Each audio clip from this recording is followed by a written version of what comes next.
สบายดีเนาะมือนี่ก็เป็นมือบ้านนี้ของบ้านหนึ่งเนาะเป็นบ้านเกิดของทานเศรษฐีทานเศรษฐีหรือว่าทานซ้อนมีไส้เทพไพ่วงโอ้น้ำขุนยาวนะนี่คือเจ้าของมันเกิดเนาะเพิ่นผ้ามาลุงน้องเนาะหาปลามาบานแฮเนาะจักน้อยสิว่ามันเป็นทางการให้ยังวะโอ้ยเย็นใจเย็นมาวิดีโอเนาะอยู่น้องอยู่หน้าเก่าปลาเค็งมันใส่สูตรต้องไอ้ว่าได้เป็นว่าเนี่ยอยู่ไฮยูน่าเนี่ยเยิ่มสูตรโอ้ยืมสูตรหอมเนาะมันเป็นอยู่ไฮยูน่าเด้อแต่ว่าอยู่น้องคือเก่าเนี่ยเป็นปะบุคือเก่าหรอกน้องจะมากูเป็นไงไปเลยเขากินหรือเปล่านี่จะอยู่ในไข่มากากินเนาะแกงขอตื้อแง่สิไอพี่มากินปลายังโตบางไงโตนึงไม่เห็นยังถากไอพี่เข้มจักหน่อยเลยกินปลาอยู่น้องห้องทานเศรษฐีเนาะเศรษฐีนี่มันคือคนเด้อมันต้องเป็นเศรษฐีหรอเนี่ยจะคล้องบ้านเกิดเพิ่นงุ่มปลาอยู่นะ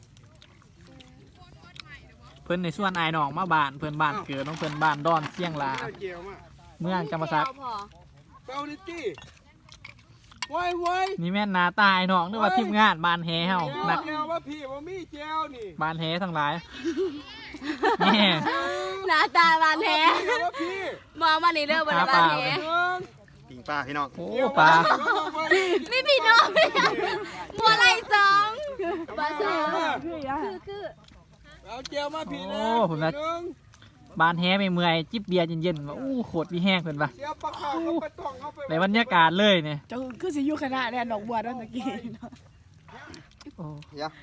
เนี่ยนี่แผนกอันนั้นกับแกะไม่ครับปลาคอจะไปเกาสูตรนะดิเจียวมาจะมองเบิ่งให้กินบ้าปิ้งซื่อไปกินน้ำกันก่อนบ่ได้ไปนั่งน้ำเบื่อไม่เตรียมไปน้ำกันว่าทุกคนเดี๋ยวเนี่ยน้องไปเหมือนผอมกันด้วยไปโอ้ยปลาโคอาจารย์เป็นมาอาจารย์เป็นมาแอมยักนอนแล้วแม่งมาไหนมันน้อยเดียวทุกเอาปลาเนี่ยปันหนึ่งน้องจับไหนก็ได้เอาตัวไหนตัวนี้บ่เอาตัวไหนก็ได้ที่น้องที่มันเสียตัวนั้นแหละตัวนั้นแสบที่สุดตัวไหนเนี่ยน้องแสบคือน้องเลยแม่นวะหมดจักเลยตัวนี้เลยแสบคือน้องเลยนะและรีบรสชาติแล้วจะถูกใจกุ้งกับซิวนะค่ะนะใช่ปะไอ้ไส้จะหายอะไรจะหน่อยว่าอนาคตเอ้ยเอาให้อนาคตทิมนี่ดิตอนนี้ไปไปเป็นถอดเอาที่เอานู่นมาเลยที่ป่ะนู่นน้ำมาลงครับเลยหนังแหมมันเลยสิเดี๋ยวไปนั่งอยู่ว่ามันโยนขึ้นมาไปนั่งคนไปลูกเตี้ยไปหาเขาไปไปลูกไปผมเมื่อผมเบิดโดยคุณน้องว่าคุณมันจะเสียบอยู่ฝุ่นเลยมันเกี่ยวอยู่ฝุ่นไปดูไปลูกโอ้ยปลาร้ายมาหนาคนเลยเอาคนมึงอยากกันไปบอกก่อนถ้ากวนตัวนี้ก่อนทุกวันเอาเฮ้ยเพื่อนญาติปลาหายเพื่อนโป๊ะนะกูเชียร์ให้มึงเอาตีมาตีจะอุกตีว่ะคบมันโดดป่าบ่อนเลยอยู่นั่นในน้องโอ้ยเสียงหัวคือละอูเนี่ยมาคอมันโดดกันหาจ้าพักคอละกันยอมอยู่เหือบขึ้นมายี่สิบโอ้ทากินของทานเมี่ยงสมัยเนาะเสียบได้เพื่อนปะไปแม่ลูกไปแม่ว่าป่าอยู่ผีไปเบิร์ดเลยว่ะอีห่าขนาดยางมาจับนี่ถือห่างยุสิไรยุมาบังจ้ามาคอเสียมไปผมไปหาอาจารย์ครับผมไปดูไปเป็นนางกับครูบาอาจารย์เอาไอ้ที่ไหวพาหน้าหมดเดือนกินเมนจิกินอยู่เพื่อเอาหายังบอกเอาเฮ้ยเอาไปเอาให้มันนี่เขาเหลือมักใส่มันคือบะถิ่มใส่มันใส่ปลาคอฮะให้ถิ่มอันนี้ตัวโอ้เสียหายใส่ปลาคอแล้วทุบแสบอยู่นะจะได้ป่ะบกินใส่ปลาคอสมกินปลาคอนี่เป็นยังจะบกว่ากันจะใส่มันกินมันโอ้ใส่มันแสบไปเลยเฮ้ยบ่มีหรอกง่ะเขาบอกอะไรนะเฮ้ยเมื่อกี้เมื่อถือกินนะเจ้า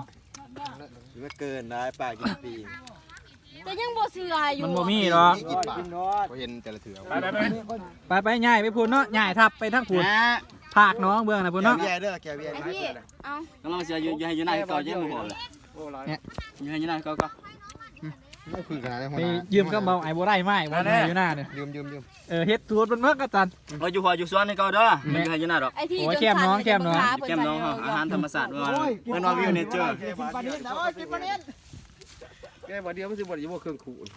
แซ่บแซ่บ บ่ได้ แซ่บ อ๋อบ่ถึงปานนั้น บ้านเอง ในรถถวย ในเองกินเองกินเอง บาดถวย บ้านให้เอง บ้านให้เองมุดน้ำเอง ปลาซิว ยังไม่อย่างนั้น โอ้ทากินส่งเสียบเนาะหัวหน้าคดเนาะ แซ่บแซ่บแซ่บ เสียบ แบบนี้น้องๆเลยที่กินตีต้องน้องเลยที่ โอ้ยยา โหลดน้อง มองทลายป่า ไป ๆสอนทายบ่ได้เพิ่นมาทางนั้นเพิ่นมา เฮ้ยที่ยังเอาหนามันมาหนาพูดยังไง กินตอนสิเบิดเด้อถิ่มหัวมันเด้อจังตกเด้อ บ่มีหัวมีแต่หางไปมา กินแล้วมากินปลาอยู่น้องกลางน้อง ก็ยา มัดทางได้นี่บอลกินแคนเลย เอ้ยเจ้าเว้นตู้ใหญ่ห้องอยู่ใส่อ่างตู้ใหญ่มาก มื้อนี้มากินปลาแต่บ่ได้กินแต่ปลาดอกกินหมดเสือพุ่นเนาะเสือข้อขาด เสือถึงหมาด ไปสหายใส่ แซ่บแซ่บ ำโอ้ แซ่บ ขันยัง ถ้าต่ำมันอยู่ ลูกพ่อกับแม่มัน ไปพอแล้ว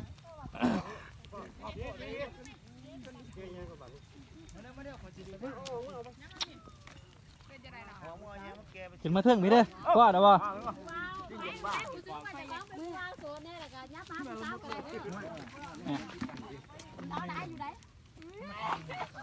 เขาเบี้ยงกินเขามา มาในน้องกันสวดเบิดเด้อฮะ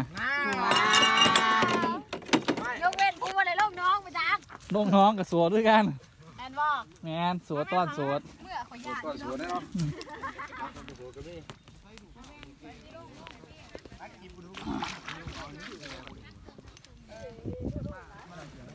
โอ้ตัวผีได้แสบทุปลาเค็งนี่นี่ นั่งโดดโอ้ยสบายโดด ปลาลุกตัวนี้แหงปลาลุกจนแหงตัวนี้เอาจับในทีมันปากมือเด้อ ป้ากูจับหางมัน จับหางแต่มันสิปับจับหัวมันจี อะไรจูเพิ่นจังอีหยังเนาะเฮามาตะไก่มาพิดกัน ไปมาติดกันอยู่ ลงนางลำลงนางนักมาพี่นักคนเท่าหันเขายับเขาเป็นยังดอกน้อยเดียวพาโมพาโมเขาเที่ยวเขาเที่ยว นางที่ป ลูกน้องต้องมีกินเอาเพราะไอ้ซ้ำเสร็จมาหวานเนาะเทียน มาเดือดอยู่จักข้างมานะ จากข้างมาแต่ไอ้บ่มาเนี่ยมัน โอ้ยมาสองเสือข้าดิเลย สองเทือยี่รอบปีนึงเบา ไปสิได้ มันคือมันมี2มื้อนี่ ไปกลาง โอ้ยสักอัน เรา เรายังไงชิมเบิ่งกันเสียบเลย เอาพี่เขาจะกินฮะ หน้าใคร กินเลยเบียร์ลักนึงลงมาทอนี่ได้นี่ เท่าไรนี่ แสนเจ้าแสนเจ้ามันแต่รัสเซีย โอ้มาสไกลจ้ะขี่ทั้งยุ่นขี่ทั้งเพื่อมาน างโน้นเสียอยู่จะสิไปนางจะได้ นางสาดนี่ได้เนาะ สารกำลัง ที่การตบ โอ้ยเบาคือมึงสิมาตบสาดอย่างนี้ กระจายแล้วสิบอกเลยว่าจะมาตักกระยาจี้ก็จะเนี่ยมาแม่ แต่ว่ามากินอยู่เตี้ยกับบ่เคยสากดอก ที่เคยไหม เฮ้ยนางกันนะตีคนไหนเอ้ย มานางทั่วประคอตัวเป็นไงเนี่ยเจ้าบ้านแฮ่นี่มากินสิวะเนี่ย ชิมบ่ชิมบ่ โอ้ยบ่เอาน้ำด้ว ตอย น เหรอ นี้เกือบเบิดมือหางเอ้ยได้กินปลา3ตัวโอ้ใจนะ ยับมามึงหันยังไง